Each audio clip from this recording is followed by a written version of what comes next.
Good evening all of you. आज आम चलू कड़े देखु आज आम चलू गाँव को जाऊँ कहीं आज सडन गाँव को बाहर कारण हूँ आज बुधवार भाद्रव मास बुधवार जो मैंने माने गणेश चतुर्थ गला जो मैंने माने घर स्त्री लोक जो मैंने घर करुवे कि बुद्धि ओषा आज हूँ बुद्धि ओषा आम चलू बुद्धि ओषा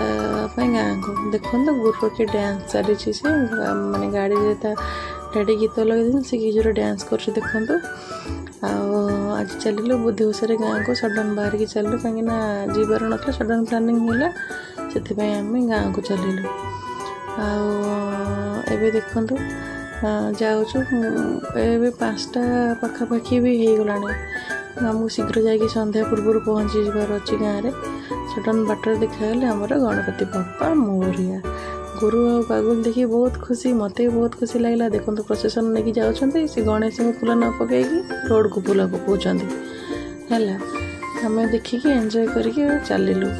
ए गाँव में आसला देखो किसी फोटो मोर ये मुंडे उठन देता फोटो ये मो माँ बुद्धि ठाकुराणी का फोटो ये सकाल हलित लगे गोटे फोटो क्लिक कर देती ये मो सकाल फोटो ये आसला मो पूजा कर टाइम फोटो सकाल पूजा कर आपको देखी वीडियो को लगे लाइक सब्सक्राइब भूल